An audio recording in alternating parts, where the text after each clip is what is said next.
नमस्कार दोस्तों। और दोस्तों, एक बात का मैं आपसे बड़े अजीब ढंग से आपसे साझेदारी चाहता हूँ उस बात के बारे में, उस विषय के बारे में। वो है कि मुफ्तखोरी, कि आप कितने और मैं कितना मुफ्तखोर हूँ, इस बात का कभी अंदाज़ा आपने लगाया? अब पंजाब में वर्तमान सरकार हर परिवार में 1000 रुपया पेंशन की बात कर रही है महिलाओं के लिए, और हर मोहल्ले में एक क्लिनिक, मोहल्ला क्लिनिक के नाम से दिल्ली की तर्ज पर खोलने की घोषणा भी की गई है। साथ में ये भी घोषणा कर दी गई है कि 300 किलोवाट के आसपास जो है बिजली, वो भी माफ़ होगी, उसका बिल नहीं दिया जाएगा। ढेरों ऐसी घोषणाएं हैं जो अकेली पंजाब सरकार ने नहीं की, राजस्थान सरकार ने भी घोषणाएं कर दी हैं कि वो पुरानी जो पेंशन स्कीम जिससे बड़ी मुश्किल से जान छुड़ाई थी सरकारों ने, वो फिर से बहाल करना चाहती है।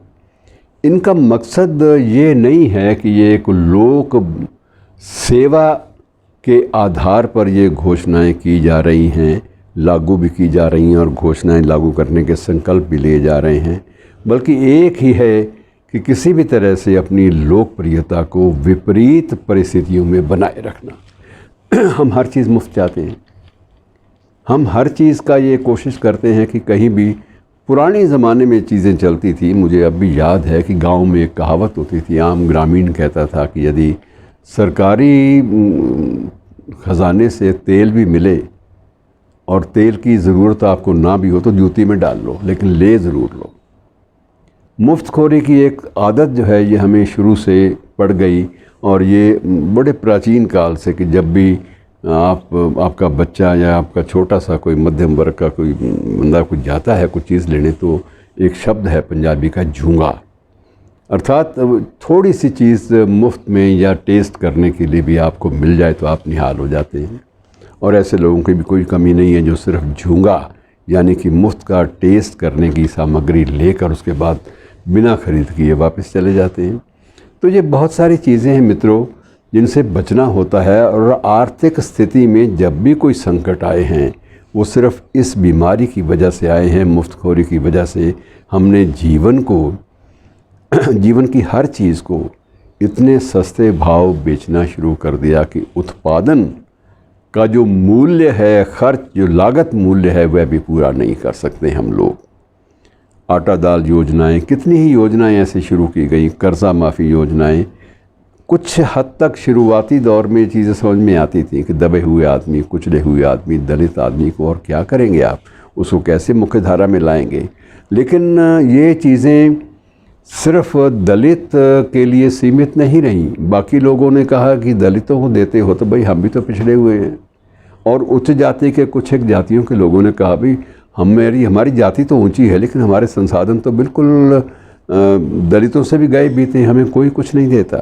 तो ये जो सारी परिस्थितियां हैं मित्रों, ये सारी की सारी नकारात्मक ऐसी सामने आई हैं जिनसे उबर पाना बहुत मुश्किल है। और ये मुफ्तखोरी अपने आप में हमारी पूरी व्यवस्था के लिए, पूरे समाज तंत्र के लिए एक बोझ बन गई है। और इसे लॉलीपॉप और कई तरह की इसको संज्ञाएं दी गई हैं। लेकिन इसके विपरीत ये भी है कि इसे पॉपुलिस्ट स्लोगन भी कहा जाता है, लोकप्रिय घोषणाएं भी कहा जाता है, और अव्यवहारिक घोषणाएं जो हैं इस ढंग से की जाती हैं। अब ये बात समझ में आती है कोरोना काल में आपने पीड़ित लोगों की मदद के लिए आपने कुछ निर्धारित मात्रा में, निर्धारित समय के लिए आपने मुफ्त में अनाज की व्यवस्था भी की, मुफ्त में बहुत सारी चीज़ें दी। और इसलिए दी क्योंकि उन दिनों में हमने रोक लगा रखी थी कि आप तो ना तो अपने श्रम के लिए निकल पाएंगे और ना ही इन चीज़ों की ख़रीदारी के लिए निकल पाएंगे। तो बेहतर ये है कि हम ये व्यवस्था आपके घर पे ही कर देते हैं। वो एक अलग परिस्थिति थी। महामारी में, किसी आपदा में ये चीज़ें चल जाती हैं, लेकिन आपदा और महामारी के अलावा जब हम केवल मात्र सत्ता में बने रहने के लिए, हर हाल में सत्ता से चिपके रहने के लिए जब हम ऐसी घोषणाएं करते हैं तो उस वक्त बहुत तकलीफ़ होती है। और उस वक्त तकलीफ़ इस बात को लेकर होती है कि ये मुमकिन नहीं है, आप असंभव बातों के वादे किए जा रहे हैं, आप तारे तोड़कर लाने के सपने दिखा रहे हैं। आप चांद तारों से नीचे आप ठहरते ही नहीं हैं, छोटी मोटी बात तो आप करते नहीं हैं। तो ये जो एक प्रकार से एक प्रलोभन से लोकतंत्र को बचाए रखना या सत्ता तंत्र को, अपने सत्ता तंत्र को बचाए रखना, ये जहाँ तक मित्रों इसका कोई भी रूपरेखा इसकी तयशुदा नहीं है, इसका कोई सीमांकन हो ही नहीं सकता, ना कोई लक्ष्मण रेखा तय हो सकती है। बेहतर यह है कि धीरे धीरे इसके ख़तरनाक परिणामों को जानने की कोशिश करें। शुक्रिया।